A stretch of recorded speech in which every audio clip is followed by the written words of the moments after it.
Hello everyone, this is a new initiative brought to you by Transform IS Academy. In this we will be detailing the current affairs on a daily basis related to UPSC and KPSC exam. So let's get started for 18/7/2018, the Hindu analysis. The first news item, the counter drone strategy for airports ready. So here it is the Bureau of Civil Aviation Security. It is an attached office of the Ministry of Civil Aviation and it is called as a regulatory body as it's called as a regulatory authority, and here it has been headed by the officer who would be equivalent to the rank of the Director General of Police, and you will be designated as a Commissioner of the Security, that is under the Civil Aviation. The main work is that they would be setting up certain guidelines and also standards and measures in respect of the security of civil flights at the international as well as the domestic airports. But right now the Home Ministry has moved a proposal for interministerial consultation so that they want to get the BCAS under its purview. So this is a basic understanding with respect to what is BCAS, what are the main works of it, responsibility, and it has been attached to which ministry. So this becomes very important for us. Right. The next one, the guidelines for drones. First and foremost, you have to understand what is drones. Drones means it is an unmanned aircraft aboard. So which means that now the government is set and unveil a kind of a framework to regulate the unmanned aircraft systems in the country. And Civil Aviation has actually released, the Ministry of Civil Aviation has actually released the draft rules for the unmanned aircraft systems in the November last year, and they wanted to propose the ban of the operation within 5 kilometers in the domestic airport and also with 50 kilometers when it comes to the international borders. And we have the BCAs, which is to ensure the implementation near the ports, and we have this particular soft skill and also the hard skill approach. But they're telling that why not we have something called as a soft skill approach instead of having an hard skill approach. And this is to suggest that instead of destroying a drone with a payload of lot many explosives and a kind of an biochemical, you can instead use it a kind where you can entrap them and also ensure that they do not be destroyed. So this is one of an sort which can be sorted, a kind of an approach change from a hard kill to a soft kill. So there's nothing much to get in touch with the particular news item, but just get updated with the Bureau of the Civil Security, that is Aviation Security, and the Ministry of Civil Aviation. The next news item, make lynching a separate offence, the Supreme Court tells the Parliament. So here basically we are talking about the lynching, and we know that it's from past few days the newspapers have been filled up with the lynching part. So India's Supreme Court, that's Apex Court, has recommended the government to enact the new laws to combat the mob violence amid the rise in the number of the so-called vigilante attacks. So now the Supreme Court has actually ordered or given a kind of a recommendation to the government telling that you have to come up with new laws to combat the mob violence which has been a rise in the country. And here the Apex Court has also ordered the following measures to prevent the mob violence cases. So what kind of measures they have given is that the state government have to set up a task force to procure the intelligence on the people likely to spread and hate speeches in each district. A task force has to be set up. Secondly, it also prohibits the instances of dissemination and offensive materials on social media. Third, the police shall register an FIR under the section 153A of the IPC against the suspects. So whomever the police feels that there would be a suspect of this particular lynching or the medias or mob lynching stuff, here the police can actually register an FIR against those suspects with respect to the IPC section 153A. And if found guilty, the person would be imprisoned for 5 years, and the trials has to be completed within 6 months. And this has to do on a day-to-day basis, and a fast-track court is the one which would be setting up with the trials, so that within 6 months they have to finish up with the cases and move on for the next ones. So this is with respect to mob lynching. This is like just that Supreme Court is directing or recommending the government to set up new laws so that the things can be more regularized and it can be done it in a much more better way. So that's about it. That's it. If you want, you can just look on to this particular aspects. So what's been listed out here. And the next news item, the RTI Bill to be placed in the monsoon session. So here we have the RTI Act which has been set up in the year 2005. And we have an authorized body called as in CIC, that's a Central Information Commission, and here it is under this particular act the government would act upon those complaints where an individual have not been able to submit the information request for the central public officer and also for the state public information officer, and this might be due to the reasons that the person has not been appointed, or the person who is to be as an information officer, he has refused to receive the applications of the information under the RTI. So these would be the two reasons to why the person's request has not been accepted.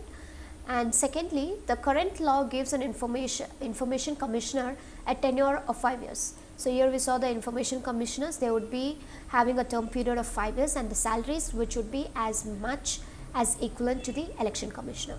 So he will be treated in terms of salaries and the years as equivalent to the election commissioner, and the decision of the information commissioner of a high stature and protected tenure is meant to ensure their independency. So why even have they even given this is just to ensure that they have their independency, so that the discharge of the functions can be done without any external pressures.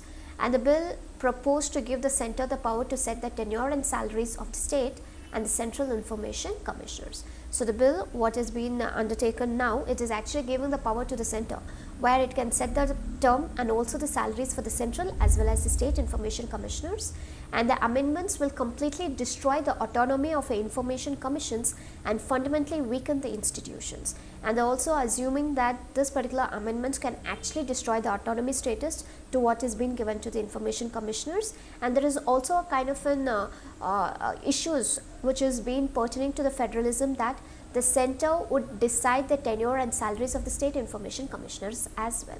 So just because the state information commissioner belongs to the state level, the tenure and salaries would be designed by the centre again, and they feel that the federalism to what has to be given with respect to the centre might be tarnished there. So that is about it. So you have to just know the RTI Act in detail and what are the connected regulatory bodies which is being part of it. That's an authorized body. That's it. And the next one, activists oppose the draft anti-trafficking bill. So here it is, we are talking about the anti-trafficking bill, which has been again there in the news, and the bill deals with the trafficking and an aggravated forms of trafficking. So here we'll see trafficking is a category of crimes where a person can be sentenced to jail for 7 to 10 years, while the aggravated form of the trafficking can carry a punishment of 10 years in jail to life imprisonment. If it's just a category of trafficking, which means at 7 to 10 years, if it is an aggravated trafficking, which means that it is for 10 years and for the life imprisonment. And the aggravated offences which all includes is that it is the forced labour, then we have the begging, trafficking by administering the chemical substances or hormones on a person for the purpose of early sexual maturity, or where a survivor's contracts with the HIV. So this is with respect to it. And however, the activists and the sex workers criticizing the bill on the following grounds. And we also know that the bill has been getting taken. This particular move to what they have come up with a bill, having a kind of an anti-trafficking bill, most of the sex workers and the activists are not happy about it. So let's see what would be the real ideologies with respect to sex workers and activists and why they're not happy about it.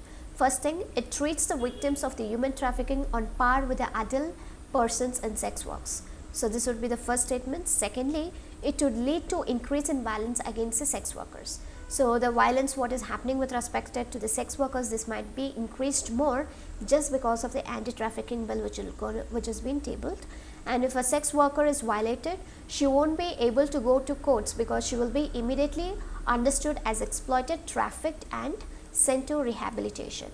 And they are also telling that the approach to the courts for the sex workers who have been telling that these people would have violated it, they would not be having a voice telling that they are, they would not be have the voice to reach on to the courts and justify to what is their particular issue is all about. Fourth one, fail to assure the dignity to consulting the adult sex workers. Fifth, the bill went against the basic tenets of the rehabilitation as it did not distinguish between the trafficking and the sex work. So basically they tell that this particular bill is not getting any differentiation, or it doesn't have a proper definition with respect to a trafficking and a sex work, how it has to be bifurcated and how can one person get overlapped with the law to what is being made right now. So that's about it, and it would be a roadblock to the HIV preventions. So whatever the government is taking steps to have a preventions of HIV, this particular bill might be a roadblock. That is what most of the activists and also sex workers feel, that this bill is being criticized with them other grounds. So these are the important things. The next one, the Goa's glass problem. So here it's on the beer bottles which is being spilled throughout the Goa's regions, and the prime reasons for ban of the beer bottles. First and foremost, why the ban of the beer bottle is being executed. The first reason being, for most bottlers, they do not collect the empty bottles. So when bottles are being completed, there is no proper areas to where empty bottle would be collected back. And how to handle the particular situation is that there are following steps which can be taken so that the problem of the bottlers and not being collected as an empty bottle can be sorted out to some extent. The government can introduce companies to initiate the bottle collection schemes. The government needs to ask the companies to include all types of outlets and consumers in such a scheme. First thing. Secondly, a refundable deposit should be levied on the outlets and the customers to ensure to return the bottles. So once the delivery of the beer bottle is being done, they have to also tell that once you return the bottle back, you will be refundable with the particular amount what is being done. So that need not set up even a separate company. The person who picks up from the particular purchase outlet, he can also go there and return back the bottles. And the deposit charged on the outlet should be same as the charge on the customers. So if at all, if this situation, steps has been taken care, which means that the problem for the first one can be sorted out. And the second one is that shards of glass injure the people at beaches. So this is basically, again, we have few important steps which can be taken to handle the situation. First and foremost, the particular glass are injuring the people on the beach. So this is a system of lack of civic sense. So people are out there not having a proper civic sense and absence of an effective waste management system. The management systems is not being very effective, or a kind of a system has to be set up hereafter. So getting the concerns of the beer bottles which is being splittered or which is being slittering around, and prevent drinking in the open areas, and need to bring a behavioral change and provide a better infrastructure to collect the waste. And a proper policing system should be put in place to deter, sensitize and also punish the people who litter the bottles onto the particular areas. So ultimately it's taking a route towards the beach, and the people who are sunbaths in respect to the beach, they have been actually been injured by just because of the glasses. Next one, the staff at the waste facility injure themselves. So which means that again here the workers in the waste collection facilities need to be provided the gloves for handling the waste. Just an kind of an negligency or a proper precautionary measure is not being taken. As the gloves has not been provided, if at all we tend to provide the gloves, the problem with respect to the staffs getting injured themselves can be sorted to some extent. So these are the important issues with respect to the glass of bottles, and that's about the news items for today. And as we already told that we have come up with a question for the day, and we saw the answers which has been posted. I appreciate for that. And for today's question is that BCAS is headed by an officer of the rank equivalent to. This would be your first question. Second question, name the adjoining states of Goa. You have to just put it into the comment sections which are the other states which has a border with Goa. So these are the important news items. Thank you.